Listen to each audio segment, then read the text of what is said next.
दोनों को मार दो।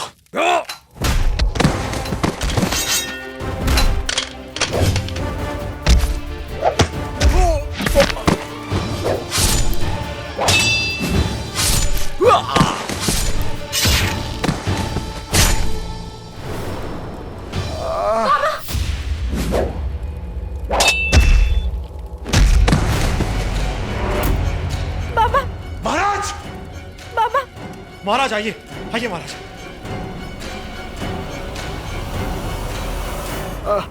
आराम से। बाबा कुछ नहीं होगा बड़ा नरेश, आपको कुछ नहीं होगा। आराम से आइए, आइए। कुछ नहीं होगा आपको बड़ा नरेश। महाराज अब ठीक है, आइए आइए। बाबा बैठिए महाराज। बाबा महाराज अब ठीक है। मैं ठीक हूँ जी। हेलो। हमें कौन के लिए जल्दी निकलना चाहिए। नहीं राजकुमार जी, कौन यहाँ से बहुत दूर है। महाराज को चिकित्सा की जरूरत है, आराम की जरूरत है। महाराज आसपास कोई गांव तो होगा ना। पास में ही है। मुझे वहां क्या मुखिया के घर ले चलो, वो सुरक्षित जगह है। आइए आइए आइए महाराज।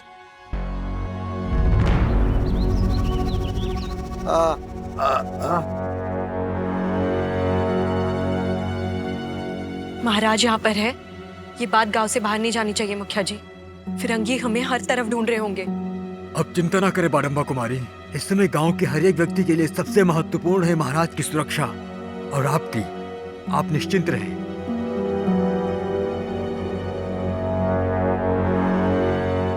क्या लगता है वैद्यराज, मेरे बचने की उम्मीद है या नहीं? आपका बहुत रक्त बह गया है और ये घाव भी संक्रमित हो गया है। अनिश्चितता है, लेकिन उपचारक के लिए यही चुनौती भी है। आपको कुछ नहीं होगा। मृत्यु एक ऐसा सत्य है जिसे अस्वीकार करके भी मिटा नहीं सकते। आप ऐसी बात क्यों कर रहे हैं। आप हिम्मत नहीं हार सकते। आपको ठीक होना ही होगा। अच्छी बातें सोचिए। मेरे और मोहन के पास आपके सिवाय है ही कौन।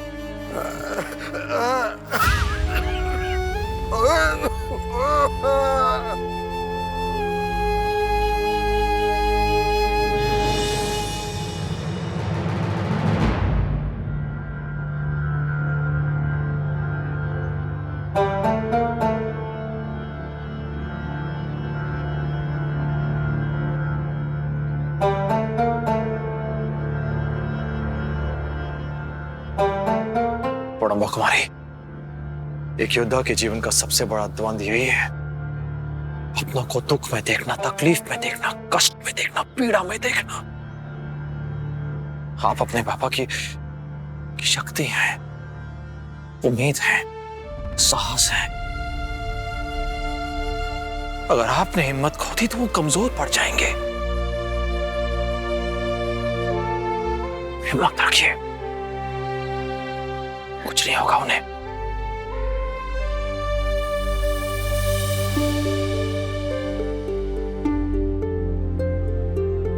मैं वचन देता हूं आपको जब भी मेरी जरूरत होगी मैं पीछे नहीं हटूंगा। मुझे बख्शी जगबंधु से बात करनी है, अकेले में। अवश्य। महाराज आपको अंदर बुला रहे हैं।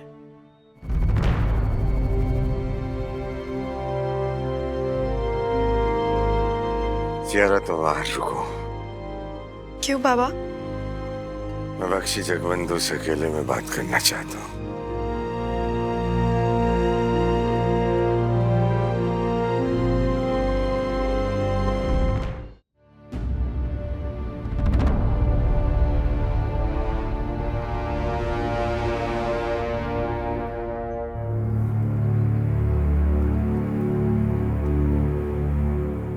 मेरे बाबा ठीक तो हो जाएंगे ना।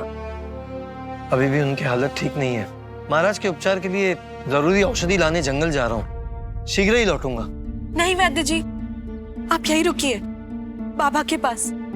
आपका यहाँ रहना जरूरी है। औषधि मैं ले आऊंगी, आप मुझे बताइए। अनजानी जगह है राजकुमारी, आप नहीं पहुंच पाएंगी। मैं अपने बाबा को बचाने के लिए कुछ भी कर सकती हूँ।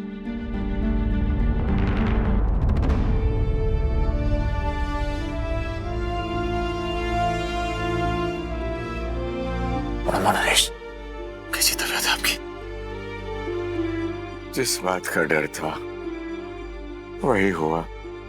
फिरंगियों ने हमारे बड़म्बा पर कदम रख ही ली।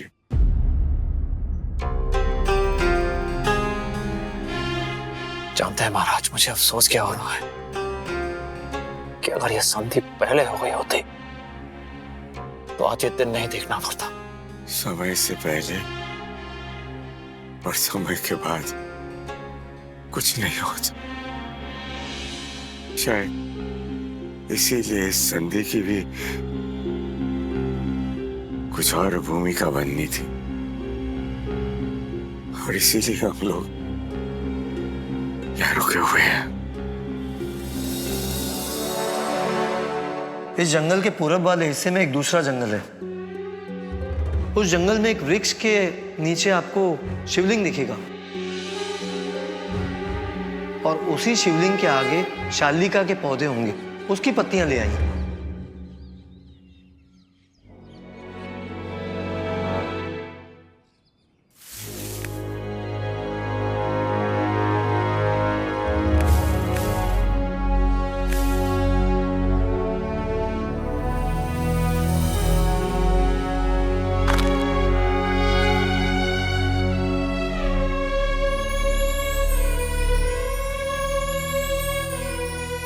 बाबा को कुछ मत होने दीजिए। कल्याणी एक योद्धा है और उसने ये मुकाम हासिल किया है अपनी काबिलियत पर योद्धा के रूप में उसकी ये जीवन यात्रा बहुत लंबी है। उसकी यात्रा पूरी करने पर उतना ही विश्वास कौन दे पाएगा जितना मैंने दिया है। ऐसे कई सवाल हैं जिसका बस एक ही उत्तर मुझे नजर आता है, वो है आप निश्चिंत रहिए महाराज, कुछ नहीं होगा आपको। और आपको या बड़म्बा कुमारी को जब भी मेरी मदद की आवश्यकता होगी मैं रहूंगा। फिर चाहे संधि हुई हो या ना हुई हो, मैं हमेशा आपके साथ रहूंगा।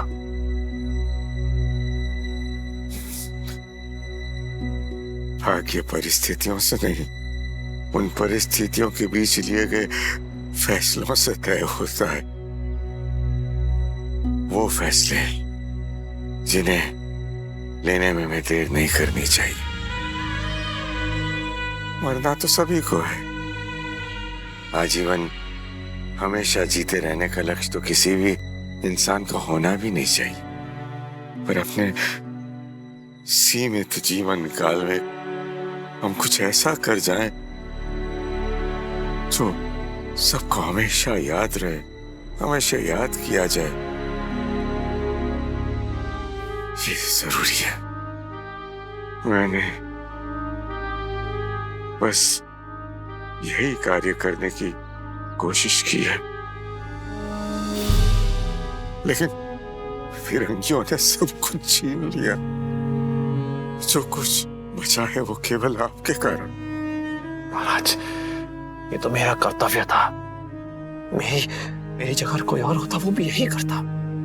वैद्य जी, सब ठीक तो है ना? हाँ राजकुमारी, महाराज और बख्शी दोनों साथ ही में हैं।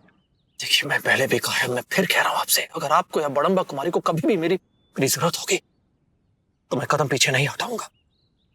कल्याणी को जीवन यात्रा में केवल सेनापति की ही नहीं, उसे एक पति की जरूरत होगी, एक जीवन साथी की जरूरत होगी। और मुझे नहीं लगता कि ये दायित्व निभाने के लिए आपसे अच्छा उसे कोई मिल पाएगा।